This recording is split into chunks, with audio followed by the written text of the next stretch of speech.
As you probably know, October is National Cybersecurity Awareness Month, and to celebrate, Infosec is giving away a free month of its Infosec Skills platform. This is a subscription-based skills training platform for cybersecurity experts. If you'd like to learn more, please go to infosecinstitute.com/podcast. And don't forget to claim your free offer before October 31st.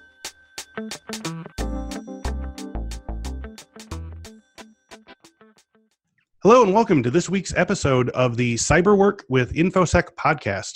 Each week I sit down with a different industry thought leader and we discuss the latest cybersecurity trends, how these trends are affecting the work of Infosec professionals, while offering tips for those trying to break in or move up the ladder in the cybersecurity industry. Our guest today is Tia Hopkins, Vice President of Global Sales Engineering at eSentire. She's held many positions in the cybersecurity sphere as well as several adjacent to security. So we're going to talk today about career paths to these positions, her work with eSentire, and the unconventional start to her career that led to the place she is now. Tia is currently the Vice President of Global Sales Engineering at eSentire, where she's focused on leading the team in providing pre-sales engineering support. She has held various technology roles, including Senior Solutions Architect and Director of IT Services at service organizations. She's an adjunct professor for Yeshiva University's Cybersecurity Master's Program and a career mentor for Cybrary and Built by Girls. She is a Certified Information Systems Security Professional, CISSP, Certified Ethical Hacker, and Certified Hacking Forensics Investigator. She also holds a Bachelor of Science in Information Technology, a Master's of Science in Information Security and Assurance, and MS in Cybersecurity and Information Assurance, and plans to continue her education in pursuit of an MBA in IT Management. Tia, thank you so much for joining us today. Thanks for having me. So in our conversation before the show, I was told that you have had a really interesting career path. You started out climbing cable poles to install cable before moving into IT and cybersecurity, into the position you are now on the sales and engineering side of things. So tell me about that a little bit. What was the transition point from cable to IT to security, and were you always interested in computers and tech? Yeah, so I think I'll sort of back into it and start with my interest in tech. As a little girl, I think I've always had a bit of maybe an engineering mentality. When my mom would buy me toys, instead of playing with them, I would take them apart to see how they worked. Yeah. My first computer, I did the same thing. I was 12 years old, got my first computer, took it apart, and also built my first computer at 12 because my mom said, put it back together or else. So that's kind of how that started. But fast forwarding to I guess you could say my start or breaking into the space, I was working for what was Bell South at the time in Miami. And it was when the big transition from dial-up internet to high-speed internet, which was DSL back then, started. Okay. So there was a bit of I would say a gap in terms of phone service technicians that wanted to do that work because there was some hesitation or lack of belief in the viability of it, et cetera. So that's where I had the opportunity to get my start. So while I was working on the phone side of things, when you install an internet connection in someone's house, especially when it's high speed, they want to know, hey, how can I get this on more than one computer? Right. So that's how I sort of got started in the networking space. I got to a point where I was kind of tired of not being able to answer those questions. How does this network? How do I get Wi-Fi? What does this mean? So I started to do some research on my own. Coincidentally, it happened to be a point in time where I think we were going from, I want to say maybe Windows 98 to Windows Millennium, and people were getting faster computers. I was able to get like 4 or 5 computers from a Goodwill or something like that, put them all networked in my home and just labbed it up and played around with things. And my interest really took off from there. Oh, that's great. So, okay, wow. So you really learned by doing then. Like you said, you had to reassemble your first computer, and then in terms of learning networking and security and so forth, you were literally working at home on your own sort of a lab of your own creation. Yeah. I mean, one, because I really didn't know what type of training, et cetera, I should be looking for. 2, back then I couldn't afford it. So it was just, lab it up and figure it out. Well, what years would this have been roughly? This would have been early 2000s. Okay, so yeah, and at this point there wasn't. I don't feel like that security and that side of things was as prominent in terms of like you didn't have these huge dedicated security departments and stuff. So you were really kind of on the cutting edge there in terms of learning some of that stuff and networking and whatnot. Yeah, I guess hindsight, I probably was. If I remember correctly, I think the big draw, or the thing everyone was going after at that point, was the MCSE. Right. Okay. Yeah. That's yeah. There's a lot more in the space since then. Yeah. So procedurally speaking, like how has the industry changed around you in that time since when you first started? What are some of the big changes that you've seen since then? Yeah, I mean, just going back to the whole MCSC thing, I think Microsoft was just sort of making a splash, and getting big into the server space, and becoming larger in the enterprise, so to speak. But at that time, I didn't really have enough experience to follow that trend. Hmm. So I really enjoyed what I was doing, with the phone company, installing internet, which eventually turned into networking, because I learned more about the physical side of things instead of the logical side, which would have been the path I would have gone down with Microsoft, Right. which really helped expand on my networking knowledge in general. I still tell people today, even though the industry has shifted to more of a focus around security, we're still following the data. So Yeah. understanding how data moves is very important. And I think that's one thing that has not changed. Data will always move the way data moves. You may have to take different things into consideration in terms of how you secure it. For example, the shift from, hey, I'm good with the firewall and an antivirus because all of my employees are inside this building, to Right. now you have borderless networks where they're everywhere and they're using their own computers and checking email on their phones. So the considerations are different, but at the foundation of it, at the base of it, data is still moving the way data moves. And that's really where I got my start understanding data. And I've had several, boot camp instructors, professors tell me that when studying for certification exams or trying to understand content, the fact that my background was in networking cuts my study time in half. Yeah, absolutely. And we've heard that so many times on the show before that, if you want to know how to secure a network, you need to know how to make a network and work a network and so forth. So, Right. could you walk me through some of the key points of your career? What are some job changes or experiences you had or skills that you learned that help move you forward in each new phase of your career up to where you are now?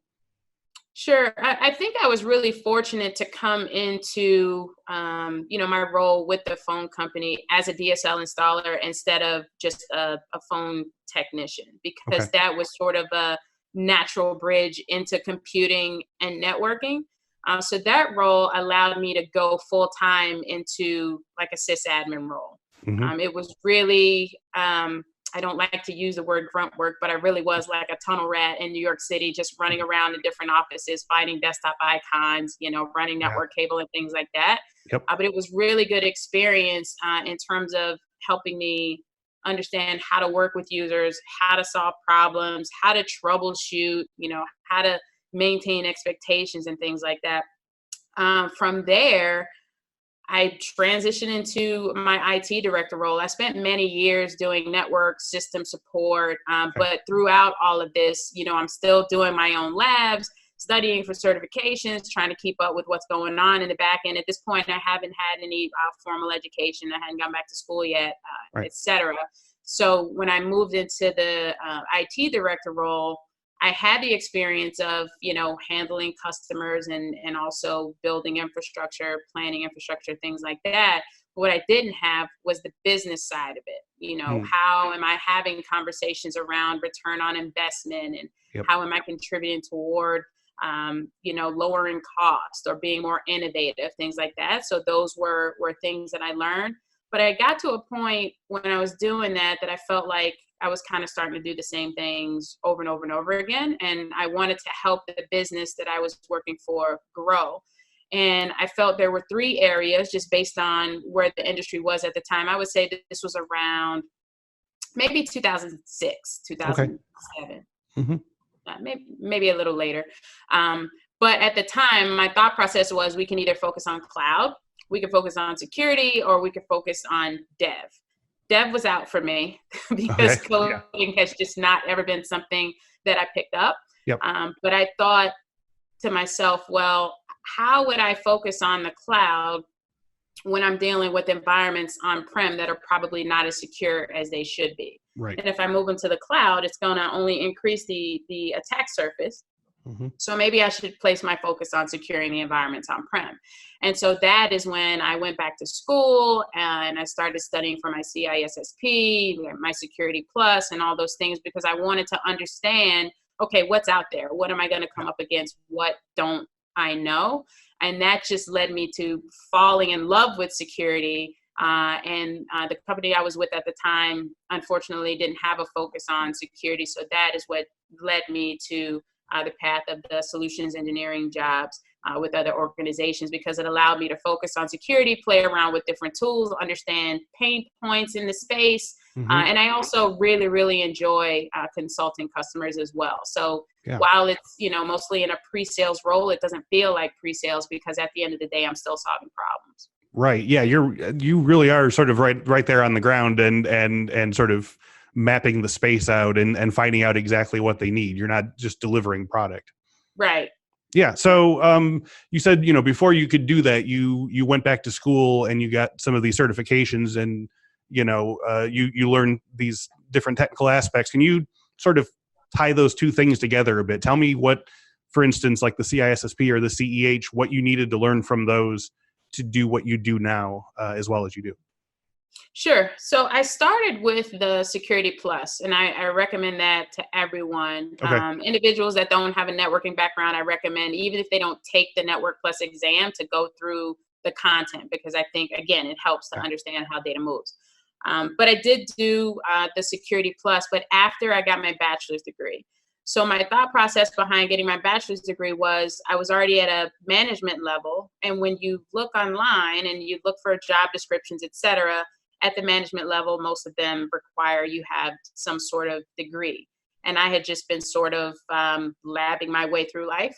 Right. If you Right. want to Yeah. call it Yeah. that, right? Just landing opportunities because of what I knew, just not what I was formally educated on.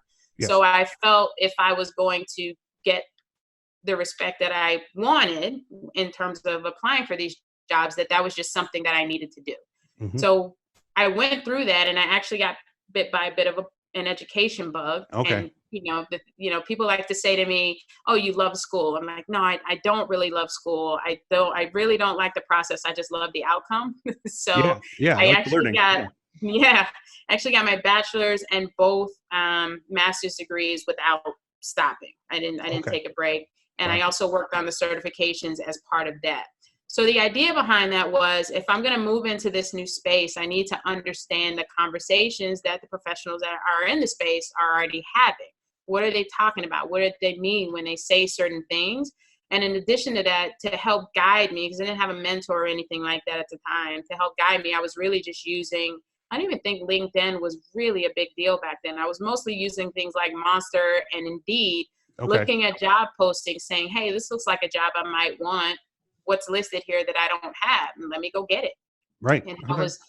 that's sort of how I pulled all that together. And so again, I started with the Security Plus, but as I continued to do research and see what folks were focused on, I moved into the CISSP and then on from there.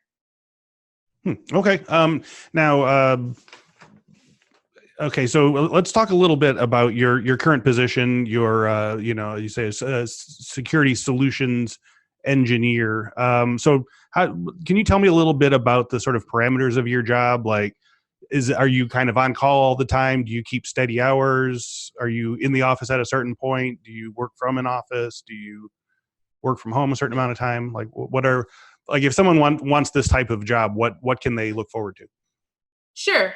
So being in a pre-sales role, and technical pre-sales, I absolutely love it. Let me just say that. Yeah. But being in a technical pre-sales role, it is sales. So typically what you'll find is that you're paired with a sales rep, and you'll be responsible for a book of business within a specified territory. Yep. You'll find a mix between whether you're working from home or in an office. My job prior to the one I have now was fully remote because the organization was based on the West Coast, and the sales team was just distributed across the U.S., and I supported the East Coast. Now I have the option to go into the office or not, but I tend to go into the office anyway. But a lot of times I'm on site talking to customers, Right. which is something that you can expect in these meetings, right? You want to have meaningful discussions. And I think there's something to be said about sitting down in someone's office with them and looking them in the eye and having a conversation with them about what matters, over being on a WebEx and not being 100% sure whether you have their attention or not. But I mean, the role itself could be either of the two. It could be a lot of WebEx or Zoom meetings, et cetera, or it could be on-site meetings. Now, the pre-sales engineer role kind of varies in terms of responsibility. You'll find organizations where the pre-sales engineers are responsible for just doing demos or leading proof of concepts, and it varies from there all the way up through the solutions engineer being fully engaged in the sales cycle with the sales rep, which is what my role is like now. So we partner the full way through. We have our conversations with the customer together. We discuss the solutions that we're going to present. And then I would be more responsible for the technical enablement around that, helping the customer to understand how it's going to integrate, how it's solving the problem, and things like that, and how it's going to work from an operational perspective. Can you sort of walk me through like a sample? Like, it doesn't have to be based on a real case, but say, like you're starting a new case with a new client. Like, what are some of the things that they're going to what are some of the problems that they're going to ask you, in tandem with the salesperson to solve? And how do you sort of use your skills and your background and your, studied knowledge and whatever to facilitate these solutions for them? Yeah, sure. That's a great question. So what I find most of the time here at eSentire is that the customers or prospects that we're speaking to are overwhelmed with the tools that they have in their environment, right? I mean, cybersecurity is a very complex space. There's tons of vendors, there's tons of tools and tons of categories. So security practitioners are, I go as far as to say burdened with figuring out which tools are the best fit for securing the enterprise that they're responsible for. So when we talk to customers, it's because they're overburdened with alerts coming out of tools. They don't really have a big enough team to fully focus on security, but they're aware of what's happening in the wild, all the attacks and threats, relevant to their environment. And at the end of the day, they just want to be able to sleep at night and know that their organization is protected. So that is the service that we are offering to them. Being able to monitor their environment for them 24/7, hunting for threats and responding to them on their behalf. So when you get into those discussions, where my experience becomes relevant is being able to have conversations around what's going on in the threat landscape, being able to establish rapport by being familiar with the tools that they have in their environment, how they integrate, the areas that they cover, the gaps that they leave.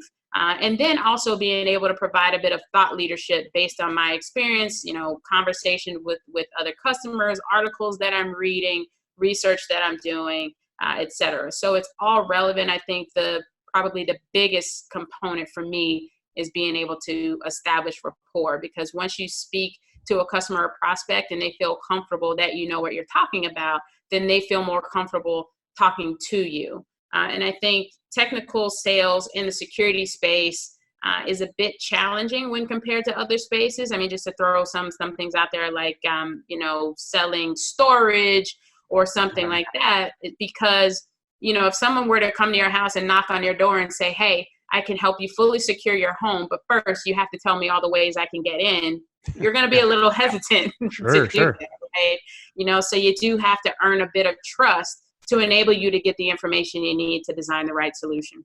Okay, so along with, obviously your communication skills and the ability to, as you say, develop a rapport with your clients is a huge asset for someone who would want to get into this sphere. What are are there other like soft skills or other even hard skills that are really, really crucial if you're going to do this kind of work?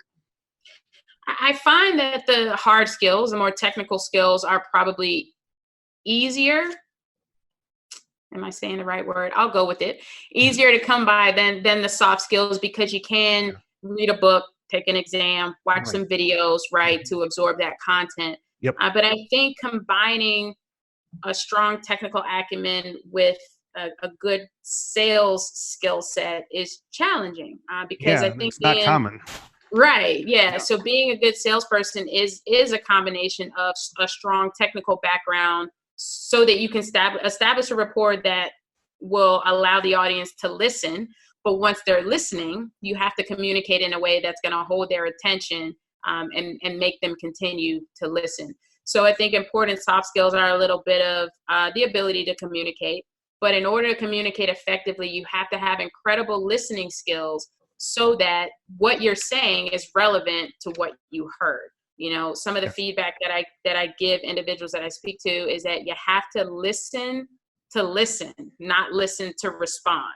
Because if you're listening to respond, then you're already formulating what you're going to say in your head. And if you're thinking about something else, you're not really listening. Yes. And it could be that minor detail that you missed that could be the differentiator in a conversation like that. So that's critical for me. And then, a little bit of charisma doesn't hurt either. Sure, absolutely. and being able to I wouldn't read know. I've heard good things. Yeah. So can you give me an example of a time where you really had to listen and someone was sort of giving you clues into, something very difficult that they were looking for that might not have been otherwise, sort of caught by the sales people? It's usually a technical concern. Okay. Because when you're in a meeting with your sales rep, the two of you are listening.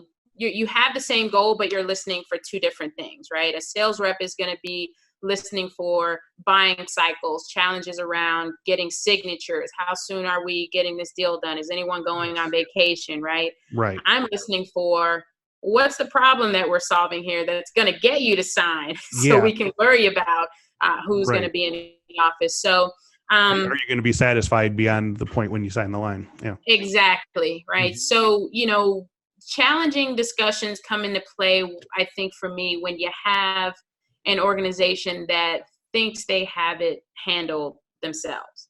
Like their internal program has it covered. I've got resources, I've got tools, and you have to do a bit of evangelizing and evangelizing to help them understand the service that you're offering and how it helps them, not takes away their responsibility, because that's a concern as well with any organization that's looking to partner.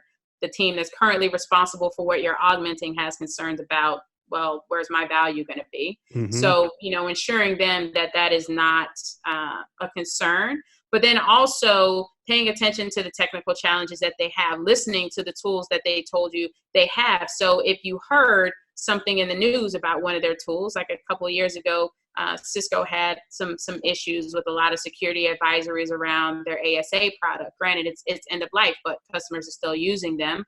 So when customers would mention things like Cisco ASA, I would jump in and have discussions around, hey, are you aware of X, Y, and Z? And a lot of times I'll get, no, I didn't know about that. So that's my way in to educate, further establish, rapport. But I think when you get into challenging situations, you don't push back, right? You don't want to tell a customer that their baby's ugly. You just want to find another way to penetrate, get them to open up a bit, and then kind of come back around the corner with the point that you're trying to make. Okay. I feel like I know the answer to this question already, but is this type of pre-sale sort of security engineer, this is probably something that's not something you would be able to do freelance, right? You're mostly going to be hired by a company that needs this type of service, right? Right, because you're going to be selling a service for a company. So you're either going to be doing it for the company directly, or you'll work for a partner of that company and sell it along with other things for that partner. Yeah. Okay, a lot of the career tracks we talk about, some people do them freelance, some people do them for a company, and I just needed to ask that. So to that end, if someone's looking to get your type of job, not your job not necessarily, but a pre-sales, security engineer, solutions type job, like where would they, I guess, what would they need to do in advance of that in their life and in their career to make themselves desirable to a position like this? And then what types of companies would they be looking for, to try and find something like this? Sure. I think it's a combination of a solid technical background and great customer service skills. Because I think customer service is a great umbrella for the listening and making sure you're solving the problem and setting expectations, all the things that make for an amazing sales experience, so to speak. Mm-hmm. But if someone is just starting out, I would heavily, or strongly recommend a focus on doing it first. Because once you've done it, you could speak to it, right? So not necessarily a security operations center analyst or anything like that, but maybe a firewall administrator or an endpoint analyst, just something within a security team or that has a security focus that helps you understand the problem outside what you read in a book, right? Yeah. So you can tie it back to the business value. So the pains of deploying and managing solutions on your own, because that'll drive those conversations as well. Granted, you can get through the discussions just having the technical knowledge, right? But I think you're able to connect at a deeper level when you've actually experienced what the person you're speaking to has experienced. So definitely would recommend, before trying to jump into the space, having a bit of hands-on, or even, labs. You don't have to necessarily, if someone said, hey, I don't really want a job as an admin, I want to go right into this, as long as you've done it and you can talk about it, yes, then that's okay as well. And then on the customer service side of things, I just happen to be fortunate to just have a blend of jobs that just makes this work for me. Yep. All of my roles, technical or not, have been customer facing in some way, shape, or form. Started out working for the phone company. I'm knocking on people's doors, talking to them about what I'm going to do, drilling holes in their house, etc. Sure. I also had a job way back when with Verizon Wireless in technical support, solving customer problems. You definitely have to listen when someone calls tech support for Verizon Wireless, because they're definitely not calling to tell you how happy they are, right? No, and they're not in a frame of mind where they want to tell you cogently what the problem is. you have to decipher some yelling, possibly. Yeah. So okay, so to that end, obviously there's a bunch of different types of positions you can do in advance of a job like this. But would you recommend the certs that you got? You said you were kind of addicted to learning, but do you think that someone trying to get into this sphere of the industry would need a CISSP or a CEH or a Security Plus, or was that just a little overkill? I think everything I have is probably a little bit overkill. Okay. But I would say, given that the industry is picking up in terms of just the cyber skills gap being plastered everywhere, and we need more resources, and now you're finding more and more schools with cyber programs and boot camps offering a quick path to getting certification. The key for me is, how are you going to differentiate yourself? It is important to validate your experience. So I tell everyone, yes, get the Security Plus, one, just to validate that you know the space, but two, make sure it's what you want to do, right? Mm-hmm. From there, I've been on forums and things where someone will say, hey, what certification should I get? And then I'll see, get your Security Plus and then get your CISSP or this or that. My question is always, what do you want to do? Because if someone says to me, well, I want to be a pre-sales security engineer, solutions engineer, I'm not going to tell them to go out and get their CEH, because that's relevant to a completely different type of job. Sure. But I will say, if you're looking to work with an enterprise level organization that's talking to enterprise customers about securing their organizations, that's something like a CISSP does go a long way, right? It just establishes that.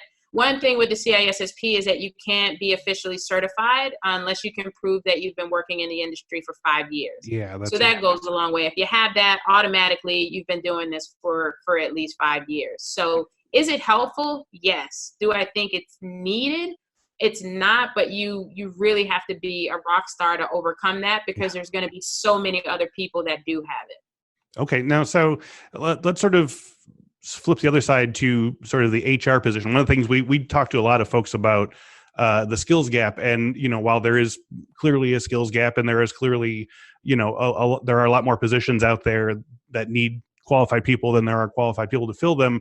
One of the issues that we've heard time and time again is that HR departments have this tendency to sort of overload the requirements for the position, and they basically want this unicorn candidate that's got 10 years with a position or with a certification that's only been out for 5 years, and all these other things. So I'm not sure if you do any hiring yourself, but like, if you were to look at a resume for someone who would be a colleague or someone who would work under you, what are some things that you would want to see either in experience or in certification on their resume that you think would be both useful to winnow down candidates but wouldn't be excessive in the sense of, well, they don't have this master's and they don't have this doctorate and what have you? Sure.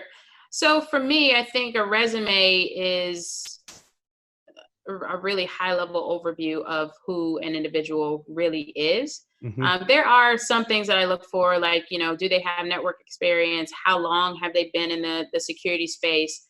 Where in the security space have they been, right? Because Hmm. I can't just say, send me a candidate that's got security experience, because if they've just been in risk and governance, there might be more of a learning curve coming into something that we're doing when you're talking about threat hunting, right? Hmm. But if you've got a candidate coming from endpoint security or a SIEM environment or network security, it translates better to what we do just based on the services that we offer. And so to your comment, I do some hiring myself, and I have seen resumes out there where they want somebody that's got security certifications but can also code. And by the way, we probably want you to build our website on your day off next Saturday. Right. And to those, I say, either they're paying these individuals an astronomical amount of money, or they're just looking to see what they can get. And I think the latter is true. So for me, when I put a job posting out there, I think it's really important to be descriptive of not only what the job is going to require, but what your background needs to look like in order for you to be successful. And it has to be relevant to the job that's going to be done. I can't imagine that you're going to have someone writing your code and securing that code. That's just not No. good business practice Yeah. in general. And I wonder, with the HR thing, is it that inexperienced individuals are writing these requirements? How much input does the hiring manager actually have? Because I don't think that jobs requiring all these things that are listed in these, I guess you could say, bloated job postings, I don't think they're real positions. In what sense? Do you mean that they're probably planning to hire internally, but they're just trying to find a unicorn anyway?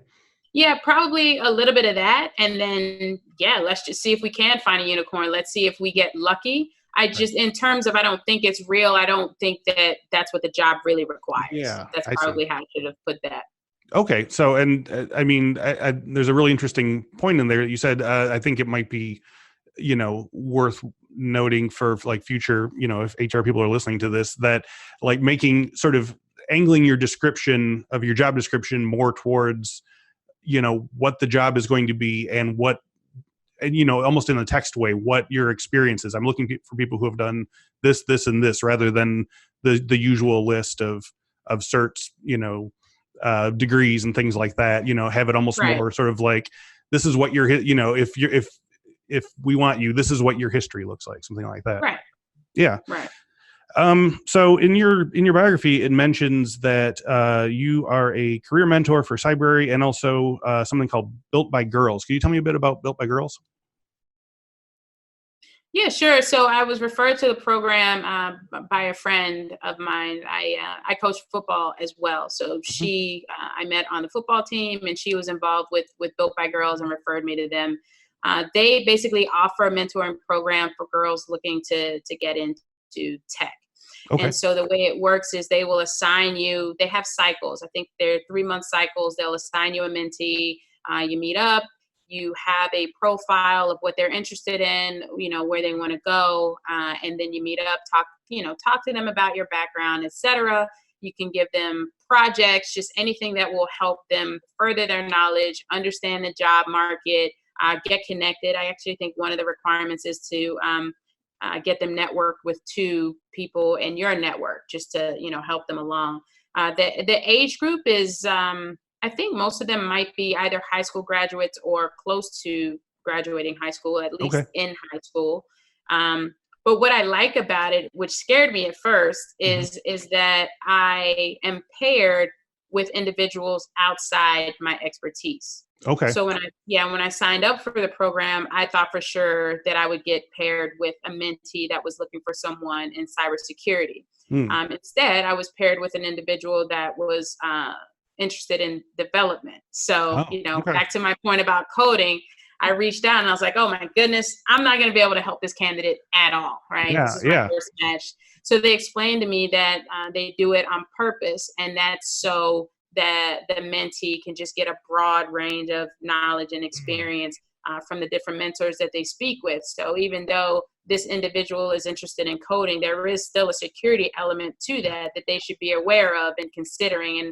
And I thought that was brilliant. So I really like the program. And do they sort of rotate through several mentors over a period of time? Yeah, so you get assigned a mentor. It's a 3-month cycle, and Okay. then you get assigned a new one. So I'm coming up on the end of the cycle that I was in. I think I'm actually due to get a new mentee assigned in a couple weeks. Okay, and for the mentees, on average, how many mentors do they get? And like, is it like their last year of high school or last 2 years, or depending So on how it? they get one at a time. Right. And I hope I'm not misstating this, but I think they go through the program for a year. So they might get Okay. 3 or 4 mentors, Got but it. I don't think they ever, kind of get pushed out. Obviously they build relationships as they go through it. And if they wanted to continue, I'm sure the program would allow them to. Okay, so we've talked to several women in the cybersecurity industry and in industries adjacent about your experience of being a woman in what is clearly a fairly male stacked industry or whatever.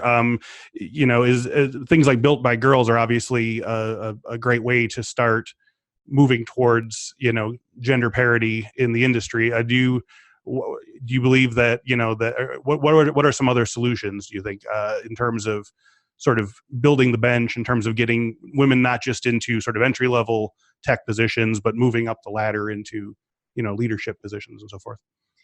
Yeah, I mean, I think mentoring is a start. Mhm. There has to be some sort of guidance. I was fortunate to just be able to figure it out on my own. But I think also representation is very important because you can mentor an individual and say, hey, here's the steps to take to go through it. But it goes a long way to see someone that looks like them doing it as well. That just adds to the confidence level. So while I haven't had, I'm a bit of a, I don't know, I guess you could say I'm a bit bullish. I just, Okay. I want that, I go after it. So Yeah. I haven't had the sort of, oh, I'm a woman in this, male dominated Sure. space. I've never had that mentality, but I mean, I've also not had experiences that make me think that way. Fortunately, Mm-hmm. I just represent myself as qualified, and I get the role or I don't. I just put on the best version of myself that I can. Mm-hmm. But I do think that there is a huge gap in this space, and I'm involved in several organizations in an effort to get more women in the space. Actually, one of my students approached me at class the other night and said, I want to talk to you about my career path. I want to figure out what I want to do. And I need you to help me because I need to understand what roles are out there for women. Right. And I paused and I said, well, everything's for women. And she kind of looked at me and she couldn't believe I said it. And I was like, no, I'm serious. There's literally nothing that you can't do if you want to do it. And I told her that we should continue to talk, but I was a little taken aback that, she thought that way, that there were certain roles that she should focus on based on the fact that she was a woman. So obviously involved in Built by Girls. Leading Cyber Ladies is another group that I'm involved in. We put on seminars, panels. So I think that's a great way to reach out. So I haven't really figured out beyond mentoring and just sort of, leveraging my platform whenever I have the opportunity to speak in terms of just being a representative of, yes, this is possible. I haven't really figured out what to do beyond that. But if someone does, I'm on board.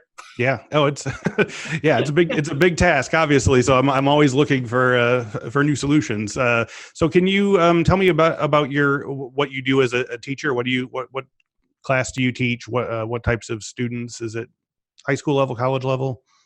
Sure. Yeah. So I teach network and data communication and security as part of the Master in Cyber program at Yeshiva University. So I'm an adjunct there. Okay. So as we wrap up today, can you tell me a little bit about eSentire and some of the projects your organization is working on at the moment, and also how our listeners can reach out to you and or eSentire if they want to know more? Sure. So, eSentire is a managed detection and response company. I think we could be most closely compared from a recognition perspective to managed security services providers. Our approach is a bit different. We're not relying on log data, et cetera, like the traditional MSSP model is. We take a bit of a different approach, and we are actively hunting for threats for our customers 24/7. And then taking it a step further, not just sending them an alert and letting them deal with it when we find a problem, we're actually solving the problem for them. So containing the threat so that when we reach out, it's not to say, hey, the building might be burning down. It's just, hey, clean up on aisle 6. And then let's make recommendations on how we can prevent this from happening, going forward. So it really is a holistic approach to security in general, because we're that last line of defense where your technology fails because something was not configured properly, or it's end of life, etc. When an attack gets into the environment, we can pick it up, but that also allows us to say, hey, here's where you need to focus your spend in your environment, and we can make recommendations, etc. So, we've been doing this for a very long time in terms of things that we're focused on going forward. We have recently announced a partnership with Sumo Logic to introduce a SIEM platform that's cloud-based. So that gets us, into the cloud and able to protect things like Office 365, AWS, Azure, things like that. So currently we have a pretty heavy focus on where we're going and what that strategy looks like in the cloud. Okay, and it's eSentire.com then? eSentire.com, yep, ESENTIRE. Okay, and again, what college was it? If people want to take networking from you, where would they go? It's Yeshiva University. University, that's right. Yeah. Okay, is that yeshiva.edu or? Yeah, it's yu.edu. yu.edu. Okay, yeah. Very good. Well, Tia, thank you so much for joining us today. This has been really educational. Yeah, thank you so much for having me. Okay, and thank you all for listening and watching. If you enjoyed today's video, you can find many more on our YouTube page. Just go to youtube.com and type in Cyber Work with Infosec to check out our collection of tutorials, interviews, and past webinars. If you'd rather have us in your ears during your workday, all of our videos are also available as audio podcasts. Just search Cyber Work with Infosec in your favorite podcast catcher of choice. Also, in honor of National Cybersecurity Awareness Month, Infosec is offering a free month of its Infosec Skills subscription-based learning platform to listeners of this podcast. Just go to infosecinstitute.com/podcast to learn more, and be sure to claim your free month before October 31st. Thank you once again to Tia Hopkins, and thank you all for watching and listening. We'll speak to you next week.